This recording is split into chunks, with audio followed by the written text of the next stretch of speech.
올해가 2012년입니다. 지금 생각해보면은 제가 꼭 만 40년 동안 이 나라 민주화를 위해서 여기까지 온 것 같습니다. 제가 대학교 입학할 적에 정말 대학 교수가 되려고 공과대학을 들어갔다 포기하고 물리과대학에 새로 입학을 했습니다. 그게 1972년입니다. 그래서 공부를 하려고 열심히 공부를 했는데 그해 가을 유신이 선포가 됐습니다. 10월 16일인가요? 그해 가을 유신이 선포가 돼서 그때부터 제가 교수가 되려고 했던 길은 가질 못하게 되고 유신 체제를 타파하는 일부터 시작을 해서 지금까지 왔습니다. 꼭 만 40년입니다.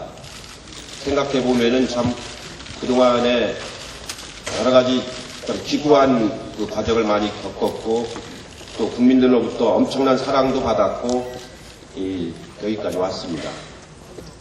오늘 생각해보면 참 어처구니가 없는 마음을 금할 수가 없습니다. 그렇게 40년 동안 이 나라 민주화를 위해서 많은 선후배 동지들과 함께 싸워왔는데 그 중에서 벌써 유명을 달리한 분들도 많이 있습니다. 사형을 당하신 선배도 계시고 또 고문을 당해가지고 저승에 가신 분들도 있고 암에 걸려서 유명을 달리하신 그런 선후배 동지들도 많이 있습니다.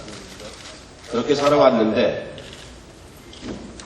19대 국회, 대원국회에서 원내대표를 구속을 시키겠다 나오는 이런 정권은 처음 봤습니다. 어떻게 이게 있을 수가 있는 일입니까?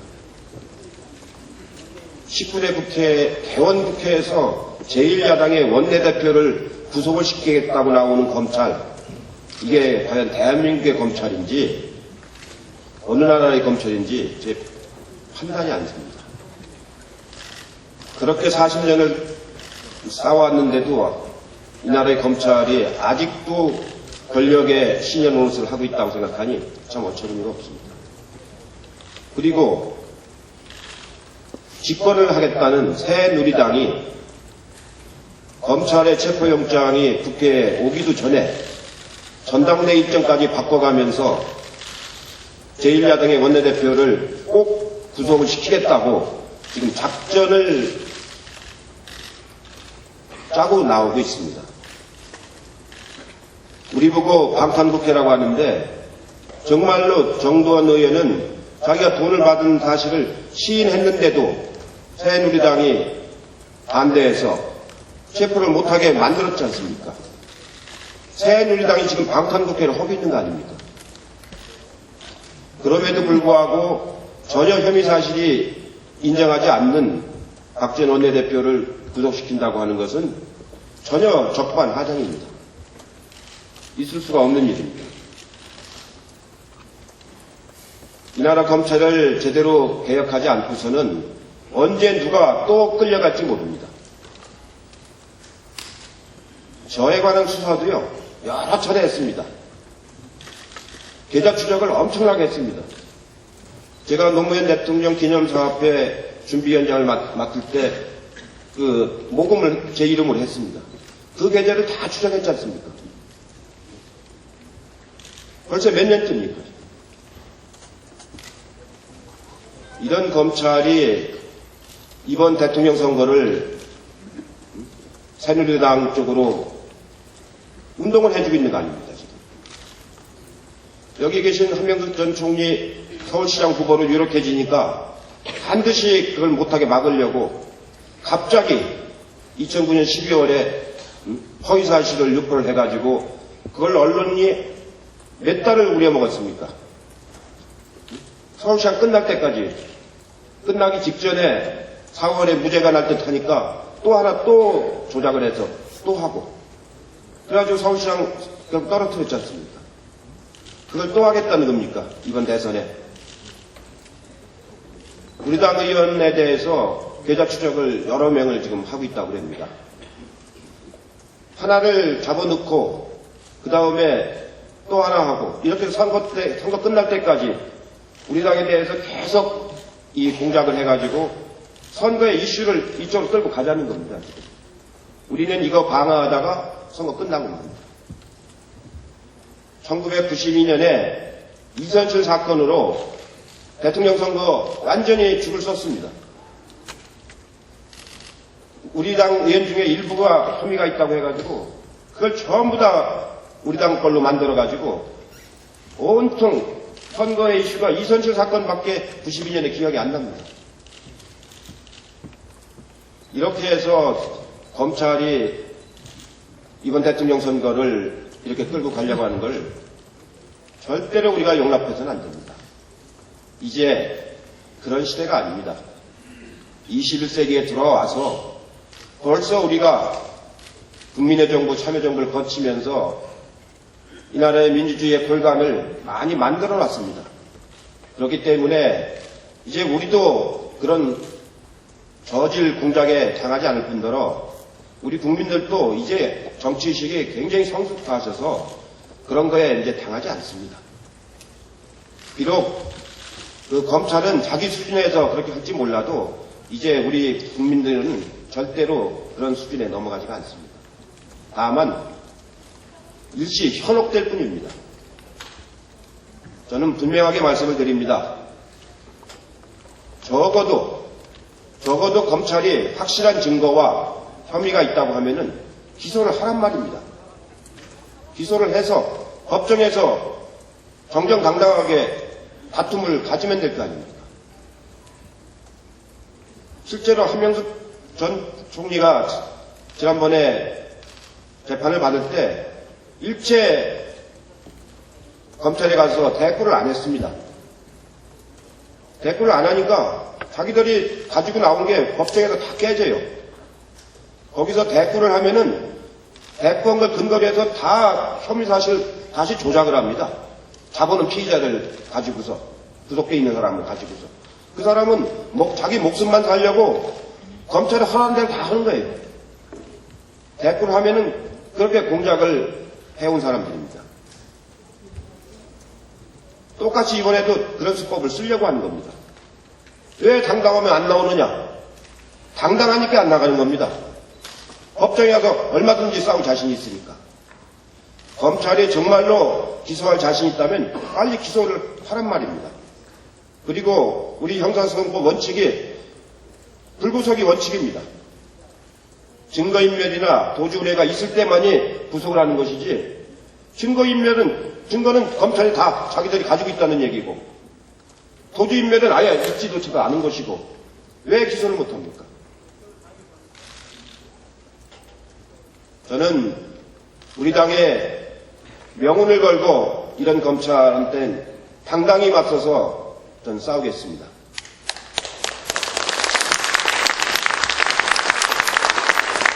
제가 지금 당의 대표입니다. 제가 이해찬이가 당의 대표입니다. 민주화운동을 40년을 해오고 이 나라를 바로잡겠다고 살아온 사람이 이런 검찰 공작에 불에서 우리 원내대표를 잡아가는 것을 두 눈을 뜨고 보겠습니까? 제 명예를 걸고 민주당의 명운을 걸고 국회의 존엄성을 위해서 반드시 막아내겠습니다. 우리가 이걸 못 막으면은 국민들의 재산과 생명을 보호할 아무런 힘을 우리가 못 갖는 겁니다. 자당의 원내대표 하나도 제대로 보호를 못하면서 어떻게 이 나라의 국민들의 재산과 생명을 보호하겠다고 감히 말할 수가 있겠습니까? 저는 검찰하고 싸울 생각 없습니다. 저는 민간 검찰하고 싸워본 적이 없습니다. 항상 계엄령 때 군 검찰하고만 싸웠습니다. 내란 음모로 2번씩이나 구속되고 고문을 받고 군 법정에서만 싸웠습니다. 이제 더 이상 검찰이 자각을 하지 못하고 이런 정치 공작을 계속한다면 제가 제 이름을 걸고 제 명예를 걸고 이 검찰을 막아내겠습니다. 그렇게 해서 이번에 정권을 우리가 집권을 해서 검찰을 아주 근본적으로 개혁을 해야 됩니다. 나라가 만들어지고 나서 여러 가지 우여곡절을 많이 겪었습니다만 한 번도 제대로 개혁되지 않은 몇 군데가 있습니다. 오히려 대법은 참여정부 때 사개출을 해가지고 공판주의로 많이 바꿨습니다. 공판주의를 도입을 해서 정말로 검찰의 피의조사만 가지고서는 유죄를 할 수 없는 제도를 우리가 만들어냈지 않습니까? 법원은 그래도 조금 바뀌었습니다. 제일 안 바뀐 데가 지금 검찰입니다. 뭐가 바뀌었습니까? 지금? 김병화 대법관 그 후보장 보세요. 그런 사람을 이 국회에 임명동의를 보낸다고 하는 게 그게 말이 됩니까? 제가 청문회를 직접 하진 않았지만 청문하는 과정을 지켜보면서 그거는 우리 사법부를 모욕하는 겁니다. 국회를 모욕하는 겁니다. 그래 놓고 나서 검찰이 각종 로비를 많이 했지 않습니까? 통과시켜달라고. 저도 로비를 받았어요. 통과시켜달라고. 제가 안 된다고 그랬어요. 어떻게 이런 사람을 국회에서 동의하겠느냐고. 아마 그에 대한 보복성 의사 없지 않은 것 같습니다. 안 됩니다. 이 검찰을 이대로 우리가 용인한다면은 우리가 국민 앞에 나설 수가 없습니다. 오늘 이 자리에서 우리 의원님들이 충분히 논의하셔가지고 정말로 오늘 이 자리가 우리 검찰개혁의 출발점이다 이렇게 생각을 하시고 충분한 논의를 해서 우리 의견을 결의를 다 모아내야 됩니다. 아마 지금 법무부의 그 법원의 의견서가 법무부에 가 있는 것 같습니다. 내일쯤 국회에 도착을 해서 아마 1일날 본회의에 보고를 하고 2일, 3일 양일간에 처리를 하려고 한 것 같습니다. 그러기 위해서 새누리당이 전당대 일정까지 시간을 변경하면서 총력전을 펼치고 있습니다. 오기도 전에 벌써 작전 계획을 검찰과 날짜까지 협의해서 지금 확정을 했습니다.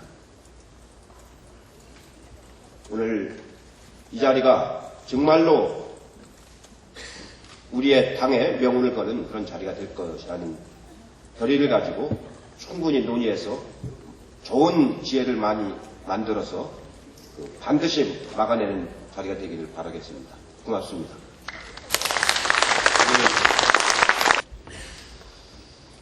먼저 의원님들, 당원 동지 여러분, 그리고 국민들에게 심려를 끼치게 된 것에 대해서 죄송한 말씀을 합니다. 오늘까지 32일째입니다. 매일 TV, 라디오, 인터넷, 시시각각으로 이상득은 간거가 없고 박지원만 보도가 됩니다. 석간과 조간도 하루도 빠짐없이 박지원이 중심에 있었습니다. 그러나 저는 결백하기 때문에 그 창을 뺐습니다. 다시 한번 말씀드립니다. 저는 의원님들이 저를 믿어주시리라고 믿습니다.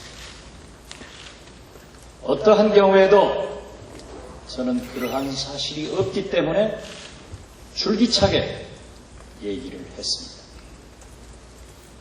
정치검찰의 말은 매일 바뀌었습니다. 이 언론의 찔끔, 저 언론의 찔끔. 저를 굴복시키려고 했지만은 저는 한결같이 같은 사실을 얘기했을 뿐입니다. 그러나 이제 모든 것을 결정해야 될 날이 다가오고 있습니다.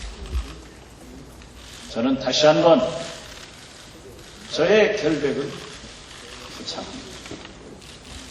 우리 당내 율사 의원들께서 구체적으로 얘기를 하지 마라. 그 얘기가 곧 검찰에서 준비하는 자료의 보탬이 됩니다. 해서 제가 지금까지 침묵을 하고 이 자리에서도 구체적 말씀을 올리지 않지만은 제가 몇 년간 고초를 겪고 그러한 일을 할 수 있겠는가? 저는 자신하고 그런 일이 없기 때문에 이 박지원의 명예와 민주통합당의 명예 그리고 우리의 집권을 위해서 걸어가겠습니다.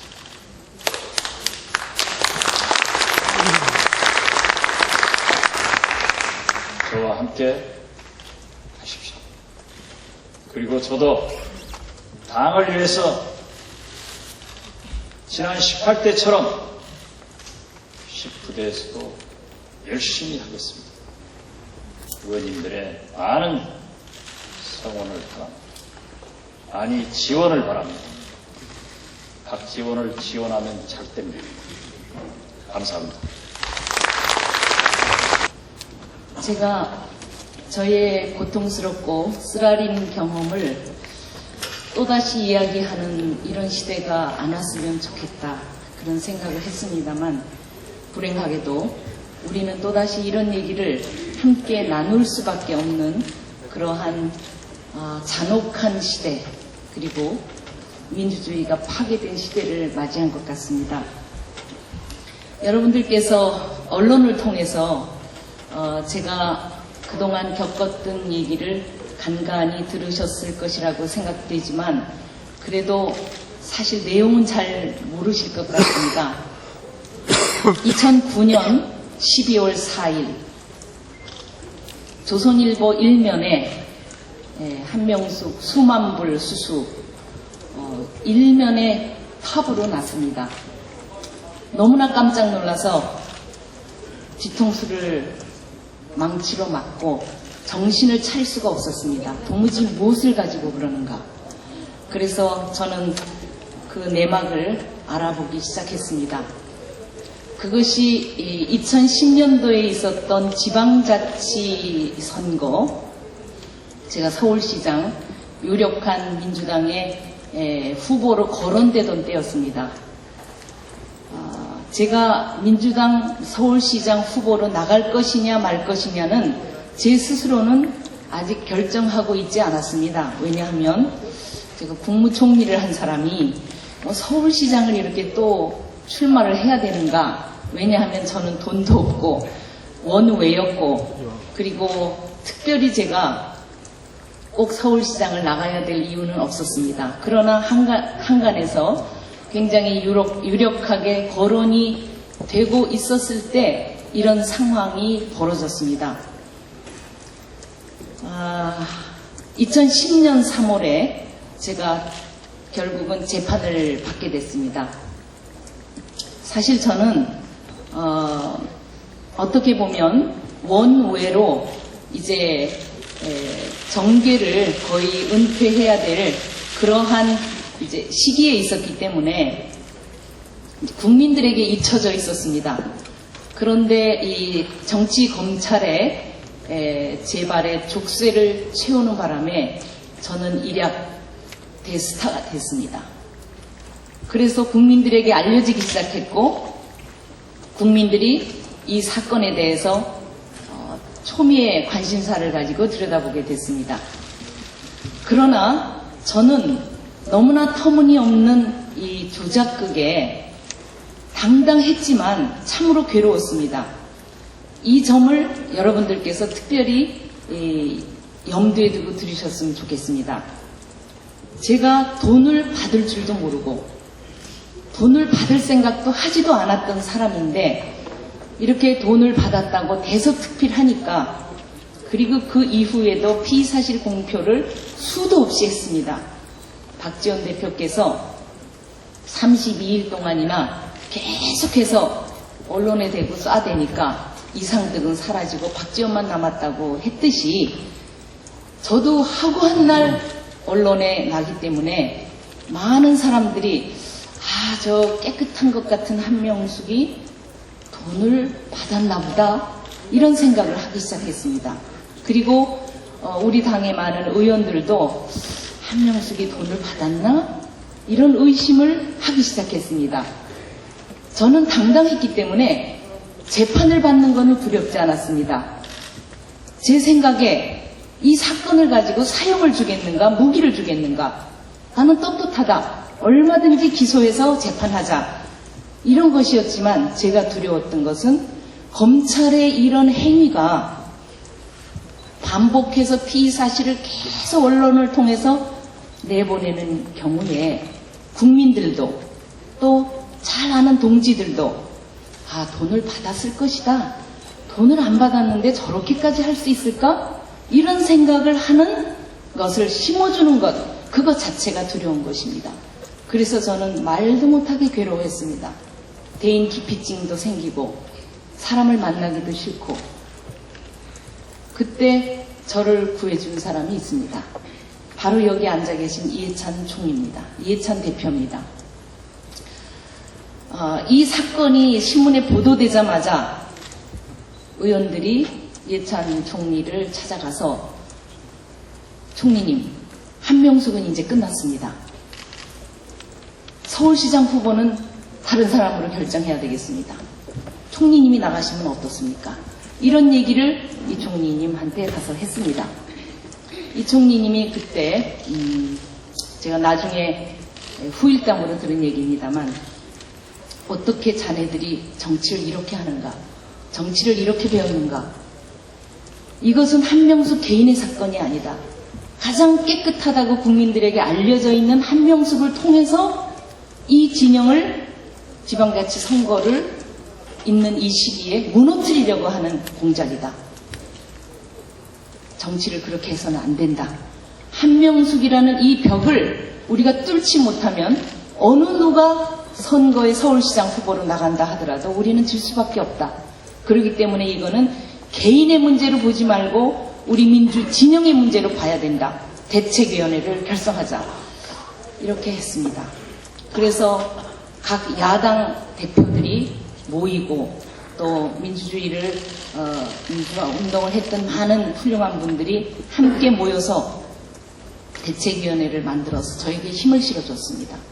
이것이 제가 개인적으로 있으면 무너질지도 모를 뻔했던 그 상황을 본질로 돌아가서 하나의 역사성으로 보고 하나의 큰 정치로 제가 봤을 때 또다시 힘을 얻기 시작했습니다. 그 힘에 의존해서 저는 버텼습니다.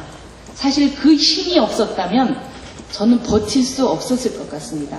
여기에 선거법이나 여러 가지 문제로 고통을 당하시는 분들이 굉장히 많으셨을 텐데요. 이런 문제를 개인적으로 버틴다는 것은 참으로 어렵습니다. 저는 박지원 대표가 지금 당당하게 대응을 하고 있지만 마음속으로 굉장히 힘들 거라고 생각합니다. 제가 경험을 했기 때문에. 그런데 요번에 우리가 여기에서 확실하게 선을 그어야 될 것은 이번 사건이 박지원 개인의 것이냐, 박지원 대 검찰로 갈 것이냐, 아니면은 대선을 앞두고 이 MB 정권과 새누리당과 검찰이 삼각편대가 돼서 우리를 무너뜨리기 위한 하나의 의도된 공작 정치를 볼 것이냐의 관점입니다. 이 관점을 바로 세워야 됩니다. 박지원 대표는 원내대표인데 원내대표는 우리 원내의 사령탑입니다. 전쟁을 할 때 사령관의 목을 치면 이깁니까 집니까? 무너집니다. 만약에 우리가 이 사건을 박지원의 개인적인 문제로 보면 박지원도 죽고 민주통합당도 망합니다. 저는 그렇게 생각합니다. 그래서 이번에 이 사건을 결국 우리가 대선에서 정권 교체를 하기 위한 하나의 밑거름으로 봐서 이것을 우리 모두가 힘을 합쳐서 함께 이것을 뚫어나갈 때 우리는 승리할 수 있다. 이렇게 보는데 여러분 어떻습니까? 두 번째 관점은 이겁니다. 뭐가 있으니까, 냄새가 나니까, 아닌 때에 굴뚝에 연기 날까, 뭐가 있으니까 잡아가는 것이다 라고 보통 생각합니다. 그리고 정치인들도 이렇게 걸리면 언제나 나는 당당하다, 결백하다 라고 하지만 끌려 들어가면 나중에 밝혀져서 유죄를 받는 것이 대부분이었습니다. 그렇기 때문에 많은 사람들이 그렇게 얘기해도 그래도 뭐가 있을 것이다 이렇게 생각합니다. 그러나 제가 단연코 말씀드립니다. 무죄여도 결백해도 혐의가 없어도 궁박한 사람을 궁지에 몰아서 진술 하나를 얻어내면 그 진술 하나로 체포를 합니다. 그 진술 하나로 끌어갑니다. 그 진술 하나로 구속시킵니다. 그래서 자신들의 목적을 달성합니다. 저한테 정치검찰이 무죄여도 혐의가 없어도 생명이 위험할 정도로 궁박한 처지로 한 사람을 몰아서 진술 하나를 만들어내서 저를 기소했습니다. 그리고 괴롭혔습니다. 그런데 결과는 무죄입니다. 물론 저는 아직 사건이 끝나지 않았습니다. 저는 지금 당사자로서 걱정은 됩니다. 이 사람들이 상식적으로 생각할 때 할 수 없는 일들을 항상 하는 사람들이기 때문에 어떻게 할까 걱정은 됩니다만 어쨌든 간에 혐의가 없어도 끌어갈 수 있다 하는 것을 여러분들이 아셨으면 좋겠습니다. 저는 그렇게 생각했습니다. 한 나라의 총리까지 지낸 사람을 이렇게까지 정말 고통스럽게 교묘하게 정지 탄압을 하는데 저는 무죄를 받았습니다. 그러나 제가 뭘 가지고 견뎠냐 하면 저는 총리였는데도 이렇게 고통을 당하는데 수많은 보통의 국민들은 얼마나 고통을 당하겠나. 많은 보통 사람들의 경우에는요, 이런 사건의 올가미에 들어가면은 100% 뒤집었습니다. 그래서 우리는 정말 이런 특혜를 받은 사람으로서 잘 견뎌내야 된다, 이렇게 생각을 합니다. 노무현 대통령 돌아가셨을 때 우리 지켜드리지 못해서 참으로 미안했습니다. 우리가 그때 용기도 없었고 또 우리가 양심도 끝끝내 잘 지켜내지 못해서 대통령 그냥 보냈습니다. 가슴에 한이 맺혔습니다. 김대중 대통령께서 유언처럼 남기신 마지막 말이 계십니다. 그때 뭐라 그러셨는가 하면 노무현 대통령 돌아가셨는데 문상객이 500만, 600만이었습니다. 가슴이 절절하게 찾아온 문상객이 와서 철철 우는 문상객이 500, 600만 명이었습니다. 그런데 그 문상객 중에서 10분의 1인 50만 명이라도 그럴 수 없다라고 목소리를 냈다면 노무현 대통령 절대 죽지 않았을 것이다. 이렇게 말씀하셨어요. 김대중 대통령께서. 그렇게 말씀하시면서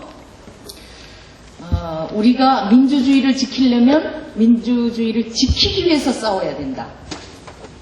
민주주의가 없을 때는 민주화 운동에서 투쟁해서 지켜야 되지만 민주화가 이루어진 다음에도 민주주의를 지키기 위해서 싸워야 된다. 그래서 행동하는 양심이 돼야 된다. 방관하는 자는 악의 편이다. 이렇게 말했습니다. 그것이 우리의 가슴 속에 남아 있었으면 좋겠습니다. 그래서 저는 이 검찰 개혁 해야 되는데 검찰 개혁을 할 때 민주주의를 위해서 하자 이런 말씀을 합니다. 그런데 저는 이렇게 거꾸로 말하고 싶습니다. 검찰을 위해서 검찰 개혁을 해야 됩니다. 왜냐하면 우리나라 국민들이 검찰을 신뢰하는 사람이 거의 한 사람도 없어요. 국민의 신뢰를 100% 못 받는 검찰이 얼마나 괴롭겠습니까? 그리고 존재할 이유가 없는 거죠. 나라의 기둥이 무너지는 거죠. 질서가 무너지니까. 그래서 검찰 자신들을 위해서 우리는 검찰 개혁을 해야 된다.